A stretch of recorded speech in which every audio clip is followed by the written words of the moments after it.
নমস্কাৰ বন্ধু বান্ধৱীসকল, কি খবৰ আপোনালোকৰ? আশা কৰিছোঁ সকলোৰে ভাল আৰু ময়ো ভালে আছোঁ। আৰু মই আহিছোঁ মাৰ ঘৰত। মাৰ ঘৰত আহি কঁঠাল ইমান লাগি আছে ঘৰতে, আৰু মই ভাবিলোঁ কি হাজবেণ্ডক ক'ল যে কঁঠালেই খাওঁ। মই এটা কাটি আনিলোঁ যিহেতু ওচৰতে।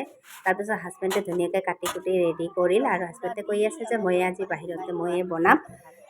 আজি গেছ পাৱাৰ ইমান দিগদাৰ, সেইকাৰণে চৌকাতে ধুনীয়াকৈ বনাল। বাহিৰত যিটো চৌকা আছে মাহঁতৰ ঘৰত, আৰু এয়া আদা নহৰু জিৰা যিখিনি পেষ্টখিনি ধুনীয়াকৈ বনাই লোৱা হৈছে। তাৰপিছত আৰু আলুখিনিও ধুনীয়াকৈ ভাজি ল'ব, আৰু ভাজিছে। তাৰপিছত কঁঠালখিনি আগতে কিন্তু সিজাই লৈছে ধুনীয়াকৈ হালধি দি কেনে। তাৰপিছত ইয়াতে কেঁচা তেজপাতো গছতে পুটুককৈ ছিঙাই আনিলোঁ, আৰু আনি তেজপাত, তাৰপিছত ইয়াতে যিমানখিনি আৰু পিঁয়াজ দি কেনে গোটেই ধুনীয়াকৈ ভাজি দিব। তাৰপিছত ইয়াতে আৰু যিমান মছলা পাতিখিনি এইখিনি ধুনীয়াকৈ মছলা পাতিখিনিও দি দিল ইয়াতে, দি কেনে ধুনীয়াকৈ আৰু ভাজিব।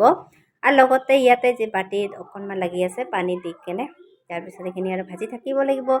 ইয়াতে আৰু মই ভাবি আছিলোঁ, আমি এদিনাখন কৈও আছোঁ, ৰান্ধি আছোঁ আৰু কৈ আছোঁ, ইয়াতে যদি অকণমান মাংস মিক্স দিয়া গ'ল হয় মাংস, তেতিয়া আৰু বেছি ভাল লাগিল হয়।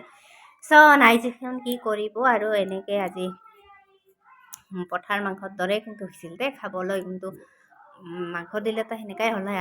আৰু ইয়াতে ধুনীয়াকৈ কঁঠালখিনি দি দিল। তাৰপিছত ইয়াতে আৰু নিমখ সোৱাদ অনুযায়ী গোটেইখিনি দিছে। তাৰপিছত এয়া অকণমান কালাৰ হোৱাৰ কাৰণে জলকীয়াৰ গুড়ি দি দিছে, অকণমান চেনি দি দিছে। তাৰপিছত এইখিনি আৰু ভালকৈ যিমান ভাজি থাকিব লাগিব, অকণমান যিমান ভাজিব ইমানহে টেষ্টি আহিব। তাৰপিছত অকণমান আৰু পানী দিছে। তাৰপিছত এইখিনি শুকোৱাৰ পিছত আকৌ এবাৰ আঞ্জাৰ পানী দি দিছে পূৰা সিজিবৰ কাৰণে।